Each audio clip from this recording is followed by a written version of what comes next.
Hi friends, ഈ അടുത്ത കാലത്ത് ആഗോള മാർക്കറ്റിൽ ഏറ്റവും ശ്രദ്ധയാകർഷിച്ച ഒരു കാര്യമാണ് ചൈനീസ് സ്റ്റോക്ക് മാർക്കറ്റിലുണ്ടായിട്ടുള്ള മുന്നേറ്റം. അപ്പോൾ തങ്ങളുടെ എക്കണോമി ശക്തിപ്പെടുത്താൻ അവരെടുത്ത നീക്കങ്ങൾ ലോകത്താകമാനമുള്ള ഇൻവെസ്റ്റേഴ്സിനെ ചൈനയിലേക്ക് ആകർഷിക്കുകയാണ്. അപ്പോൾ കൊറോണയ്ക്ക് ശേഷം 2023 ഓഗസ്റ്റിൽ അതിൻ്റെ പീക്കിലെത്തിയ ചൈനീസ് മാർക്കറ്റ് പിന്നീട് ഒരു വീക്ക് പെർഫോമൻസ് നടത്തിക്കൊണ്ടിരിക്കുകയായിരുന്നു. എന്നാൽ ഇപ്പോൾ ഈ ഒരു സ്റ്റിമുലസ് പാക്കേജിൻ്റെയൊക്കെ ഭാഗമായിട്ട് ചൈനീസ് സ്റ്റോക്ക് മാർക്കറ്റിലുള്ള അതിൻ്റെ മൊത്തത്തിലുള്ള മാർക്കറ്റ് ക്യാപിറ്റലൈസേഷൻ $10 ട്രില്യൺ ലെവലിലേക്ക്, അതായത് 2023 ഓഗസ്റ്റിന് ശേഷം ഫസ്റ്റ് ടൈം വീണ്ടും തിരിച്ചെത്തിയിരിക്കുകയാണ്. അപ്പോൾ ഇന്ത്യയിൽ നമ്മുടെ വർദ്ധിച്ചു വരുന്ന റീറ്റെയിൽ പാർട്ടിസിപ്പേഷൻ ബാലൻസ് ചെയ്യുന്നുണ്ടെങ്കിലും ഇന്ത്യൻ സ്റ്റോക്ക് മാർക്കറ്റിനെയും ഈ ചൈനീസ് സ്റ്റോക്ക് മാർക്കറ്റിലെ മുന്നേറ്റം നേരിയ തോതിൽ ബാധിച്ചിട്ടുണ്ട്. നമുക്ക് കഴിഞ്ഞ ദിവസങ്ങളിലുള്ള ഡാറ്റകളിൽ നിന്ന് അത് വ്യക്തമാണ്. കാരണം ഫോറിൻ ഇൻവെസ്റ്റേഴ്സിൻ്റെ വമ്പിച്ച സെല്ലിംഗ് നടക്കുക. അപ്പോൾ അവർ തീർച്ചയായും ചൈനീസ് മാർക്കറ്റിലോട്ട് പോകുന്നുണ്ട് എന്നുള്ളതാണ് ഇതിൽ മനസ്സിലാക്കേണ്ടത്.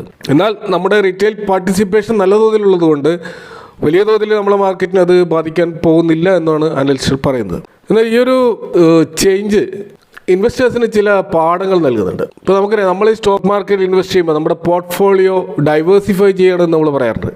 ഇപ്പോൾ ലാർജ് ക്യാപ്പിലും സ്മോൾ ക്യാപ്പിലും മിഡ് ക്യാപ്പിലും ഒക്കെ ഡൈവേഴ്സിഫൈ ചെയ്ത് ഇൻവെസ്റ്റ് ചെയ്യണം. അതേപോലെ നമ്മൾ സെക്ടോറലായിട്ട് ഡൈവേഴ്സിഫൈ ചെയ്യണം. അതുപോലെ നമ്മൾ ഗോൾഡിലും ഡെറ്റിലുമൊക്കെ നമ്മളെ ഫണ്ട് അലോക്കേറ്റ് ചെയ്യണം എന്നൊക്കെ പറയാറുണ്ട്. അപ്പോൾ അതൊക്കെ റിസ്ക് മാനേജ് ചെയ്യാനും ഡൈവേഴ്സിഫൈ ചെയ്യാനും വേണ്ടിയിട്ടാണ് അത്തരത്തിലുള്ള കാര്യങ്ങൾ എല്ലാവരും ഉപദേശിക്കുന്നത്. എന്നാൽ നമ്മൾ ചെയ്യാത്ത വേറൊരു കാര്യമുണ്ട്, അതാണ് ജോഗ്രഫിക്കൽ ഡൈവേഴ്സിഫിക്കേഷൻ. അതിനെക്കുറിച്ച് നമ്മൾ വലിയ തോതിൽ ചിന്തിക്കാറില്ല എന്നുള്ളതാണ് വാസ്തവം. കാരണം നമ്മൾ ഇന്ത്യൻ മാർക്കറ്റിനെ മാത്രം കോൺസെൻട്രേറ്റ് ചെയ്തുകൊണ്ടാണ് നിൽക്കുന്നത്. എന്നാൽ ജോഗ്രഫിക്കൽ റൊട്ടേഷൻ സ്റ്റോക്കുകളിൽ സംഭവിക്കുന്നുണ്ട് എന്നുള്ളത് കൂടി ഒരു യാഥാർത്ഥ്യമാണ്. ഒരു രാജ്യത്തിൻ്റെ മാർക്കറ്റ് ബുള്ളിഷ് ആകുമ്പോൾ വേറെ രാജ്യത്തിൻ്റെ മാർക്കറ്റ് ബെയറിഷ് ആവുകയും അങ്ങനെ ഒരു സൈക്ലിക്കൽ നേച്ചർ, പ്രത്യേകിച്ച് ആഗോള മൂലധനം ഇങ്ങനെ പല രാജ്യങ്ങളിലേക്ക് ഇങ്ങനെ മൂവ് ചെയ്യുമ്പോൾ സംഭവിക്കുന്നുണ്ട്.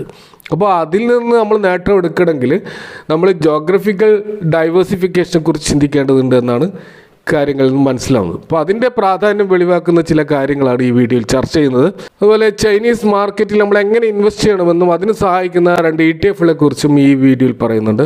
R4iലേക്ക് എല്ലാവർക്കും ഒരിക്കൽ കൂടി സ്വാഗതം. ഇപ്പോൾ ചൈനീസ് മാർക്കറ്റിൻ്റെ ഒരു സ്ട്രക്ചർ നമ്മൾ മനസ്സിലാക്കണം. അവിടെ പ്രധാനമായിട്ടും 3 സ്റ്റോക്ക് എക്സ്ചേഞ്ചുകളാണുള്ളത്. ഷാങ്ഹായ് സ്റ്റോക്ക് എക്സ്ചേഞ്ച്, അതുപോലെ ഷെൻസൺ സ്റ്റോക്ക് എക്സ്ചേഞ്ച്, അതുപോലെ ബീജിംഗ് സ്റ്റോക്ക് എക്സ്ചേഞ്ച്. ഇത് കൂടാതെ ഹോങ്കോങ് സ്റ്റോക്ക് എക്സ്ചേഞ്ചും ഉണ്ട്. അത് ഈ ചൈനീസ് മെയിൻലാൻഡിന് പുറത്ത് സ്പെഷ്യൽ അഡ്മിനിസ്ട്രേഷൻ ഒരു റീജിയൻ ആയതുകൊണ്ടാണ് ഹോങ്കോങ് സ്റ്റോക്ക് എക്സ്ചേഞ്ച് വേറെ തന്നെ പറയുന്നത്. അപ്പോൾ ഇതൊക്കെയാണ് പ്രധാനപ്പെട്ട 4 എക്സ്ചേഞ്ചുകൾ. നമ്മളെ ബോംബെ എക്സ്ചേഞ്ചും NSEയും പോലെ ചൈനയിൽ കാണുന്ന പ്രധാനപ്പെട്ട എക്സ്ചേഞ്ചുകൾ ഇവയ്ക്കാണ്. കൂടാതെ ചൈനീസ് മാർക്കറ്റിനെ കുറിച്ച് മനസ്സിലാക്കുമ്പോൾ മറ്റൊരു കാര്യം കൂടി നമ്മൾ മനസ്സിലാക്കേണ്ടതുണ്ട്. അവിടെ ഈ ഷെയറുകൾ 3 ടൈപ്പ് ഉണ്ട്. ഒന്ന് ടൈപ്പ് H ഷെയറാണ്. ടൈപ്പ് H ഷെയർസ് എന്ന് പറയുമ്പോൾ ഹോങ്കോങ് ഡോളറിൽ ആ ഒരു ഡിനോമിനേഷനിൽ ട്രേഡ് ചെയ്യുന്ന സ്റ്റോക്കുകളാണ് നമ്മൾ ടൈപ്പ് H ഷെയറുകൾ എന്ന് പറയുന്നത്. അപ്പോൾ ഇതിൽ എല്ലാ ഇൻവെസ്റ്റേഴ്സിനും ഇൻവെസ്റ്റ് ചെയ്യാം. അത് ഡയറക്റ്റ്ലി ഇൻവെസ്റ്റ് ചെയ്യാം, അല്ലെങ്കിൽ മറ്റ് ഫണ്ട് വഴിയും ഇൻവെസ്റ്റ് ചെയ്യാം. വേറൊരു ടൈപ്പ് ഷെയറാണ് ടൈപ്പ് A ഷെയർസ് എന്ന് പറയുന്നത്. ഇപ്പോൾ ഷാങ്ഹായ് എക്സ്ചേഞ്ചിലും ഷെൻസൺ സ്റ്റോക്ക് എക്സ്ചേഞ്ചിലും യുവാൻ, അതായത് ചൈനയുടെ പ്രധാനപ്പെട്ട കറൻസിയായ യുവാൻ കറൻസിയിൽ ആ ഡിനോമിനേഷനിൽ ട്രേഡ് ചെയ്യുന്ന സ്റ്റോക്കുകളാണിവ.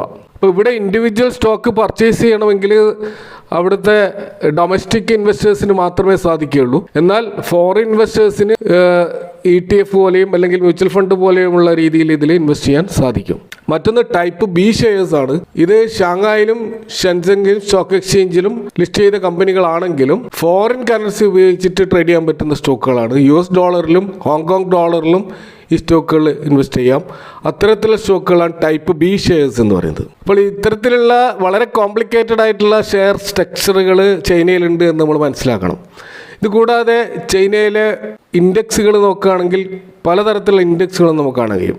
അതിൽ പ്രധാനപ്പെട്ട ഒന്ന് ഹാങ്സങ് ഇൻഡെക്സ് ആണ്. 82 സ്റ്റോക്കുകൾ അടങ്ങിയിട്ടുള്ള ഒരു ഇൻഡെക്സ് ആണിത്. ഇതിലെ ടോപ്പ് 5 ഹോൾഡിങ്സ് നോക്കുകയാണെങ്കിൽ HSBC holdings, Alibaba, Tencent, AIA group, China construction bank തുടങ്ങിയ ചൈനയിലെ ലീഡിംഗ് കമ്പനികൾ നമുക്ക് ഇതിൽ കാണാൻ കഴിയും. വേറൊരു ഇൻഡെക്സാണ് CSI ഇൻഡെക്സ്. അതായത് ചൈന സെക്യൂരിറ്റീസ് ഇൻഡെക്സ് കമ്പനിയുടെ 300 സ്റ്റോക്കുകളെ വെച്ചിട്ടുള്ള ഒരു ഇൻഡെക്സ് ആണിത്. അതുപോലെ Shanghai stock exchange composite index ഉണ്ട്. ഇതിൽ ടൈപ്പ് എ ഷെയറുകളും ബി ഷെയറുകളും അടങ്ങിയിട്ടുള്ള ഷാങ്ഹായ് സ്റ്റോക്ക് എക്സ്ചേഞ്ചിൽ ലിസ്റ്റ് ചെയ്ത കമ്പനികളുടെ ഒരു ഇൻഡെക്സ് ആണ്. മറ്റൊന്ന് ഷാങ്ഹായ് സ്റ്റോക്ക് എക്സ്ചേഞ്ച് 100 ഇൻഡെക്സ് ഉണ്ട്. ഇത് top 100 emerging blue chip sector കമ്പനികൾ അടങ്ങിയിട്ടുള്ള ഷാങ്ഹായ് മാർക്കറ്റിൽ ലിസ്റ്റ് ചെയ്തിട്ടുള്ള കമ്പനികളുടെ ഒരു ഇൻഡെക്സ് ആണ്.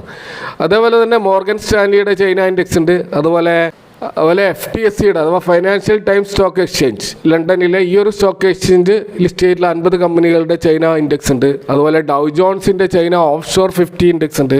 അതുപോലെ സ്റ്റാൻഡേർഡ് ആൻഡ് പുവർ എന്ന് പറയുന്ന S&P, അതായത് വേൾഡ് വൈഡ് ആയിട്ടുള്ള ഫൈനാൻഷ്യൽ മാർക്കറ്റ് ഇൻഡെക്സ് ക്രിയേറ്റ് ചെയ്യുന്ന ഈ S&Pയുടെ തന്നെ ചൈന 500 ഇൻഡെക്സും അവൈലബിൾ ആണ്. അപ്പോൾ ഇങ്ങനെ പല വിധത്തിലുള്ള ഇൻഡെക്സുകൾ നമുക്ക് കാണാൻ കഴിയും. അപ്പോൾ നമുക്ക് ഇന്നത്തെ ഒരു സ്റ്റോക്ക് മാർക്കറ്റ് അനലൈസ് ചെയ്യുമ്പോൾ നമുക്ക് കാണാൻ കഴിയുന്നത് ചൈനയിലുള്ള പല ഇൻഡെക്സുകളും നമ്മൾ നോക്കിക്കഴിഞ്ഞാൽ അതൊക്കെ വമ്പിച്ച ഒരു മുന്നേറ്റത്തിലൂടെ കടന്നു പോവുകയാണ്. ഷാങ്ഹായ് ഇൻഡെക്സ് 8% അപ്പാണ് ഇന്ന്. CSI 1000 11% അപ്പാണ്. അതുപോലെ SZSE കോമ്പോണൻറ്റ് ഇൻഡെക്സ് 10% അപ്പാണ്. അങ്ങനെ ഷാങ്ഹായ് SSE 100 10% അപ്പാണ്. കാരണം നമ്മുടെ മാർക്കറ്റ് ഇന്നലെയും ഇന്നുമായിട്ട് വൻതോതിൽ കറക്റ്റ് ചെയ്തുകൊണ്ടേയിരിക്കുമ്പോൾ ചൈനീസ് മാർക്കറ്റിൽ വമ്പിച്ച റാലിയാണ് നടക്കുന്നത് എന്ന് നമുക്ക് ഇതിൽ നിന്ന് മനസ്സിലാവും. അപ്പോൾ ഇവിടെ നമുക്ക് ചൈനീസ് മാർക്കറ്റിൽ ഇൻവെസ്റ്റ് ചെയ്യാൻ ഉദ്ദേശിക്കുന്നുണ്ടെങ്കിൽ നമുക്ക് എളുപ്പത്തിൽ ഇൻവെസ്റ്റ് ചെയ്യാൻ പറ്റുന്ന 2 ETFകൾ ഫോളോ ചെയ്യുന്ന 2 ഇൻഡെക്സുകളുണ്ട്. അതിൽ ഒരു ഇൻഡെക്സ് എന്ന് പറയുന്നത് ഹാങ്സങ് ടെക് ഇൻഡെക്സ് ETF HKD ആണ്. HKD എന്ന ഹോങ്കോങ് ഡോളറാണ്. അപ്പോൾ അവിടെ വന്ന് നോക്കിക്കഴിഞ്ഞാൽ ഇന്നത്തെ അതിൻ്റെ ഒരു പെർഫോമൻസ് നമ്മൾ നോക്കിക്കഴിഞ്ഞാൽ ഹാങ്സങ് ടെക് ഇൻഡെക്സിൻ്റെ ഇന്നത്തെ മുന്നേറ്റം എന്ന് പറയുന്നത് 5% അപ്പാണ്. എന്നാൽ നിഫ്റ്റി നമുക്കറിയാം ഇന്ന് ഏകദേശം 1% ഡൗൺ ആണ് ക്ലോസ് ചെയ്തത്.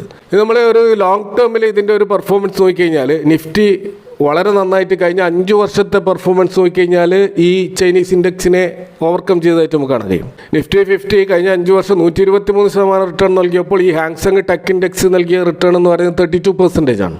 അതുപോലെ കഴിഞ്ഞ ഒരു വർഷത്തെ റിട്ടേൺ പക്ഷേ ഇപ്പോൾ അത് നിഫ്റ്റിയെ ഔട്ട് പെർഫോം ചെയ്തതായിട്ട് നമുക്ക് കാണാൻ കഴിയും. കാരണം നിഫ്റ്റിയുടെ ഒരു വർഷത്തെ റിട്ടേൺ 28% ആണെങ്കിൽ ഈ ഇൻഡെക്സിൻ്റെ റിട്ടേൺ 40% കാണാൻ കഴിയും.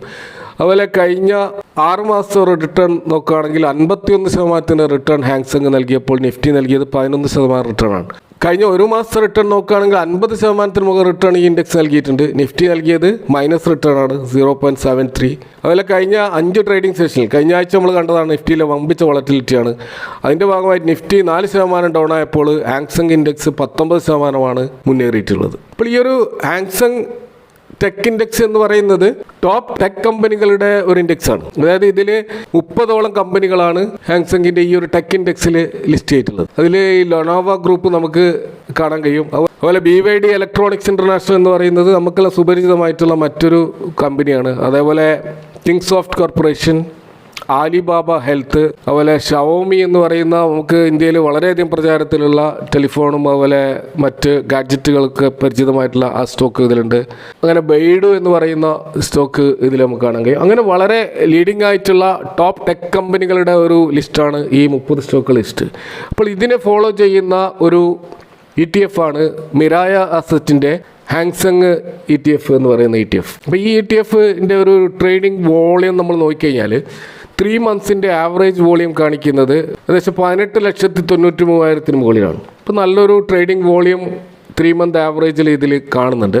ഇതിൻ്റെ ഒരു ഹിസ്റ്റോറിക്കലായിട്ടുള്ള വോളിയം നമ്മൾ നോക്കിക്കഴിഞ്ഞാൽ ഈ കഴിഞ്ഞ ഒരു മാസത്തെ വോളിയത്തിൽ വമ്പിച്ച ഇൻക്രീസ് നടന്നതായിട്ട് കാണാം. കാരണം ഇതിൻ്റെ വോളിയം കഴിഞ്ഞ മാസം സെപ്റ്റംബർ 4 98,000 എന്നുള്ള ലെവലിലായിരുന്നു. അവിടെ നിന്നാണ് വമ്പിച്ച ഒരു മുന്നേറ്റം ഇതിൽ നമുക്ക് കാണാൻ കഴിയുന്നത്. ഇപ്പോൾ കഴിഞ്ഞ സെപ്റ്റംബർ 26 ഏകദേശം 10 മില്യണാണ്. അതുപോലെ 27 14 മില്യൺ, 30 2 മില്യൺ, 10 മില്യൺ, 13 മില്യൺ. അപ്പോൾ ഇന്നത്തേത് 18 മില്യൻ്റെ ഹയസ്റ്റ് വോളിയമാണ് നമുക്കിതിൽ കാണുന്നത്. അതായത് 1,89,00,000 ട്രേഡിംഗ് വോളിയമാണ് നമ്മൾ കാണുന്നത്. അപ്പോൾ അതിന് ആനുപാതികമായിട്ട് ഇതിൻ്റെ പ്രൈസിലും ഇൻക്രീസ് ആയത് കാണാം. കാരണം കഴിഞ്ഞ ഒരു മാസം മുമ്പേ 13 രൂപ ഉണ്ടായിരുന്ന ഇതിൻ്റെ പ്രൈസ് ഇപ്പോൾ 20 രൂപയ്ക്ക് മുകളിലേക്ക് പോയിരിക്കുകയാണ്. ഒരു മാസം കൊണ്ടാണ് ഈ ഡബിൾ ആയത് എന്ന് നമുക്ക് കാണാൻ കഴിയും. അപ്പോൾ ഇതിൻ്റെ ഒരു ചാർട്ട് നമ്മൾ നോക്കിക്കഴിഞ്ഞാൽ കഴിഞ്ഞ ഒരു വർഷം ഈ മിറായ അസറ്റിൻ്റെ ഈ ഹാങ്സങ് ടെക് ETF വളരെ ഫ്ലാറ്റായി നിൽക്കുകയായിരുന്നു. അവിടെ നിന്നാണ് പെട്ടെന്ന് ഈ ഒരു മുന്നേറ്റം ഉണ്ടായത് നമുക്ക് ഈ ചാർട്ടിൽ നിന്ന് വ്യക്തമായിട്ട് മനസ്സിലാക്കാൻ കഴിയും. ഇപ്പോൾ കഴിഞ്ഞ 6 മാസം ഇത് 65% റിട്ടേൺ നൽകിയതായിട്ട് കാണാം. അതുപോലെ കഴിഞ്ഞ ഒരു മാസം 56% റിട്ടേൺ ആണ്. അതുപോലെ കഴിഞ്ഞ 5 ഡേയ്സിലാണ് 29% മുന്നേറ്റം ഈ സ്റ്റോക്ക് നടത്തിയിട്ടുള്ളത്. ചൈനീസ് മാർക്കറ്റിൽ ഇൻവെസ്റ്റ് ചെയ്യാനുള്ള വളരെ ഈസി ആയിട്ടുള്ള ഒരു മെത്തേഡാണ് ഈ ETF വഴി ഇൻവെസ്റ്റ് ചെയ്യുക. ഇതുകൂടാതെ മ്യൂച്വൽ ഫണ്ടുകളും നമുക്ക് അവൈലബിൾ ആണ്. എങ്കിലും നമുക്കൊരു ഡിമാറ്റ് അക്കൗണ്ട് ഒക്കെ ഉള്ള സ്ഥിതിക്ക് നമുക്ക് ട്രേഡ് ചെയ്യാനും പെട്ടെന്ന് തന്നെ പിൻവലിക്കണമെന്ന് ഉദ്ദേശിച്ചാൽ പിൻവലിക്കുവാനൊക്കെ കഴിയുന്നത് ETF ആണ്. അതുകൊണ്ട് ഈ ETF നമുക്ക് ഫോക്കസ് ചെയ്യാവുന്ന ഒരു ETF ആണ്. ഈ ഒരു വീഡിയോയുമായി ബന്ധപ്പെട്ട നിങ്ങളുടെ സംശയങ്ങളും അഭിപ്രായങ്ങളും കമൻറ്റ് ബോക്സിൽ അറിയിക്കുക. Thank for watching. See next time with another video.